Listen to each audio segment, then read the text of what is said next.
Antes de irse, el ministro de Comercio, Jorge Rivera Staff, dijo que se iba a hacer una auditoría para conocer a quién pertenecía el concentrado de cobre que estaba en el área de Donoso, de la minera Cobre Panamá. Sobre esto tengo a Juan Carlos Araúz, como siempre, expresidente del Colegio Nacional de Abogados. Juan Carlos, bienvenido y buenos días. Buenos días, Fernando, Birna, mucho gusto y gracias por la oportunidad. Bueno, ¿de quién es ese concentrado de cobre? Porque está una auditoría y se está promoviendo el proceso de abrir para cerrar, pero está ese inconveniente a quién pertenece este concentrado de cobre, ahora que se dio ese Sí. extraño fallo de la Corte Suprema de Justicia. A ver, tu opinión como jurista. Bueno, más que mi opinión es la opinión de la ley. Es decir, el Código de Recursos Minerales establece que el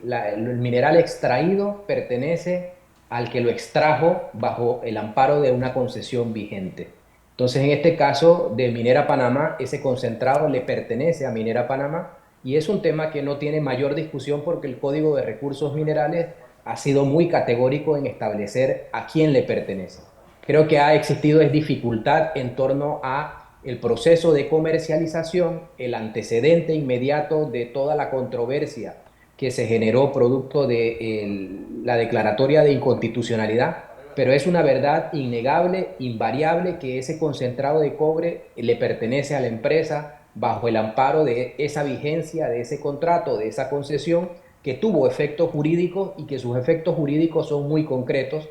y en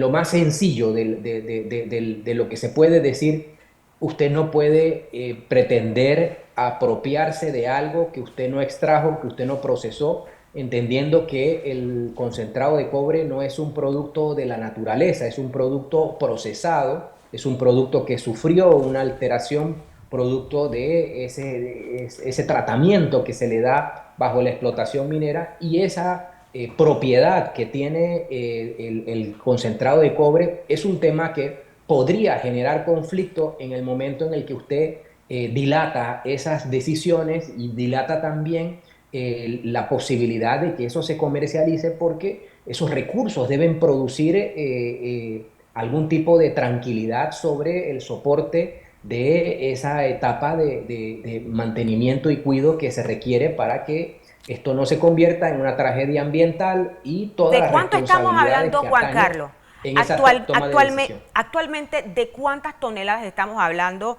que se mantiene? Y esto, ¿cuánto podría representar económicamente para el país y en materia de salud, si podría ser conflictivo para la salud de los panameños?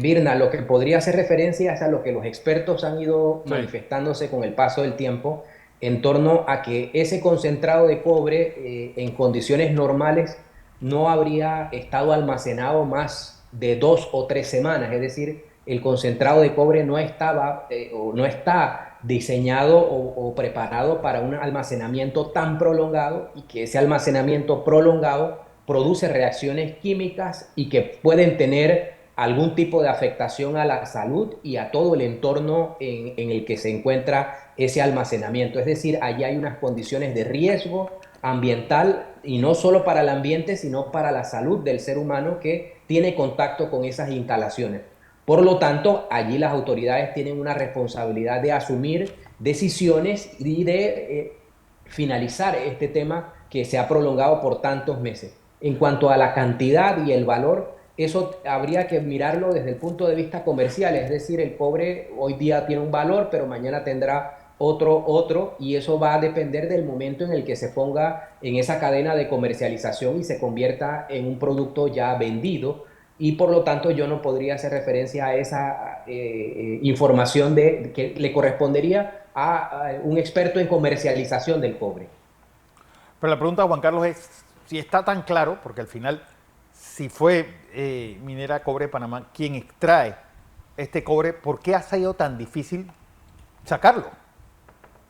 Yo creo, y es una opinión muy asentada, que todo el tema de la relación del Estado con la empresa minera fue contaminado con elementos de carácter político, es decir, lo político en el momento en el que se producen las protestas impide que la relación comercial o contractual sufriese un tratamiento de condiciones de normalidad, es decir, toda la anormalidad que lo político y las protestas y todo este jaloneo que se dio en torno a la existencia del contrato ha impedido que el Estado, representado por el gobierno, haya asumido decisiones en frío de lo que en un momento de tranquilidad habría correspondido simplemente a utilizar el Código de Recursos Minerales, disponer la comercialización y establecer el plan con el cual esos recursos iban a ser eficientes para sostener. Hay que tener presente que han pasado largos meses desde que la empresa no ha tenido operación y obviamente ha cargado con el financiamiento de lo que implica estar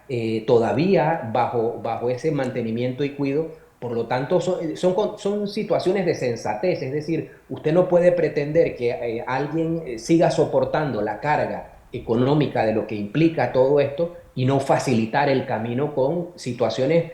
tan puntuales como las del concentrado de cobre. Por eso yo creería que este momento lo que todos los ciudadanos deberíamos promover es un diálogo constructivo. Esta conversación entre el Estado y la minera no debería entenderse como algo que tiene que tener un enfrentamiento, es decir, en la medida que el Estado panameño conoce sus riesgos, conoce sus debilidades y conoce sus propias obligaciones, allana el camino para una conversación de cara a la sociedad, porque esto es de cara a la sociedad sin tener matices. Y esa conversación permitiría obviamente que esto sea algo más constructivo en la medida en la que el Estado panameño todavía tiene que desenredar y desenlazar esta historia porque, como lo hemos venido diciendo a lo largo de estos meses, la inconstitucionalidad que produjo la Corte Suprema de Justicia en ningún momento le ha quitado al Ejecutivo su capacidad de negociar y tampoco le ha quitado la capacidad de producir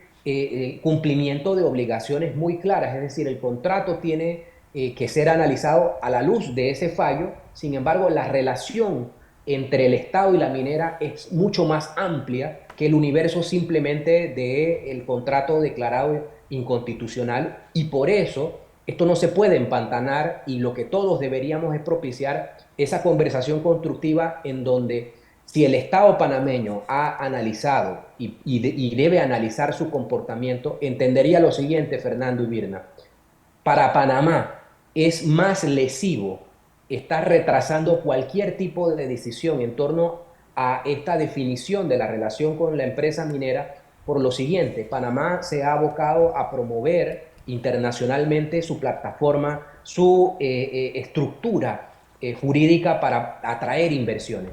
Y usted tiene un talón de Aquiles en la medida que cada vez que un inversionista quiera establecerse en Panamá, es de manera obligada preguntarse ¿y cómo Panamá resolvió el conflicto con su inversión de mayor nivel, de mayor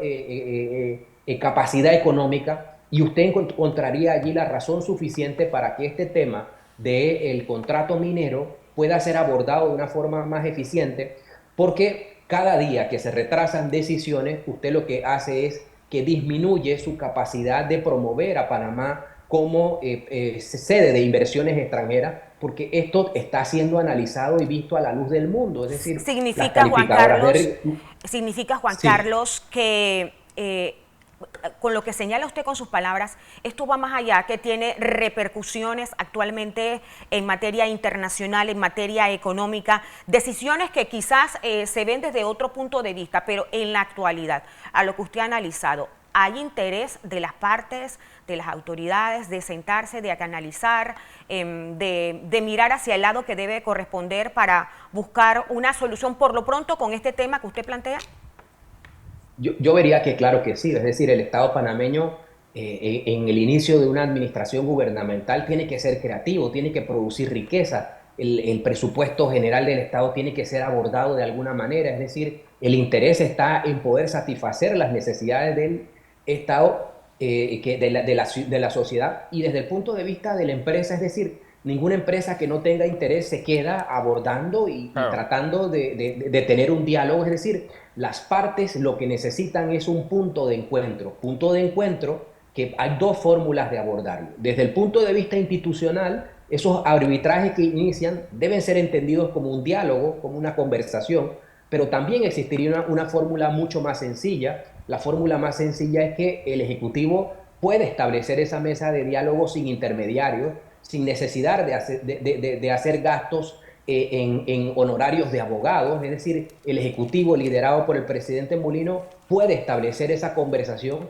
para analizar los pros, los contras, los beneficios y todas las alternativas posibles, pero yo creería que el momento es propicio para que las partes no se distancien más. Han transcurrido demasiados meses en el que conversar pareciese ser complicado y tendría que ser colocado en un escenario simple, en la voluntad de que los panameños necesitamos que el gobierno satisfaga necesidades, estaría un interés. Y ese interés está ahora en el que sea ganar-ganar, es decir, el Panamá no puede darse el lujo de aparentar que simplemente alienta a alguien a invertir y luego le dice, no, es que tu inversión no existe. Y hay que recordar que allí hay más de 10.000 millones de dólares enterrados en toda esa infraestructura y toda esa capacidad que no existía antes de que el desarrollo minero existiese, y esa es una responsabilidad de ser atendida, pero muy claramente. Y obviamente lo que yo sí puedo también precisar es que Panamá necesita producir a partir de sus riquezas desarrollo, y el desarrollo tiene que ser equilibrado, tiene que tener controles, tiene que tener fiscalización, tiene que tener seguridad, y aquí a partir del momento en el que las partes se pongan de acuerdo, la sociedad debe tener la tranquilidad de que exista un ente oficial de fiscalización, un ente de intermediación con lo que la sociedad requiere, y todo el tema ambiental que tiene controles y que tiene fórmulas hoy día para puntualizarse cómo de manera eficiente se hace este tipo de desarrollo, que Panamá no sería el único país en el mundo. Es decir, existen muchos países que a partir de sus riquezas naturales tienen desarrollo, tienen calidad de vida, tienen fiscalización y tienen controles eficientes para decir que el medio ambiente está garantizado y controlado. Claro. Juan Carlos Araúz, bueno, vamos a ver en qué va a terminar todo esto, porque sí es una situación que ya no solamente está pasando del entramado comercial y la disputa administrativa a un problema ecológico. Es un concentrado de cobre que emite gases bueno, es susceptible, porque al final es polvillo, susceptible a las intensas lluvias que caen en ese área y que puede provocar daños mayores. Así que pues, a las autoridades que vayan tomando en cuenta esta situación. Juan Carlos. Sí, por supuesto, Fernando. El tema es que también existen obligaciones. Las autoridades, en la medida que retrasen la toma de decisiones, ya hubo una denuncia al respecto de eso en la administración pasada. Es decir, los funcionarios tienen que entender que existen responsabilidades en el momento que se susciten controversias a partir de esas consecuencias del daño ambiental y a la salud que produce ese almacenamiento excesivo fuera de condiciones de normalidad. Por lo tanto, es un tema importante de preocupación que debe ser atendido, y a mi opinión, a corto plazo, esta situación tiene que tener una cadena de decisiones. La primera, el abordaje sobre el concentrado de cobre. La segunda, ese diálogo constructivo que determine una salida. Y la tercera, que el Estado tiene que dar la cara a la sociedad para enlistar sus riesgos, enlistar sus compromisos y enlistar la necesidad, obviamente, de buscar que esta situación produzca una mejor opinión, un mejor concepto a nivel internacional de lo que es Panamá para atraer inversiones extranjeras. Así es. Juan Carlos Araúz, gracias Gracias a ti. por esta participación. Hasta pronto.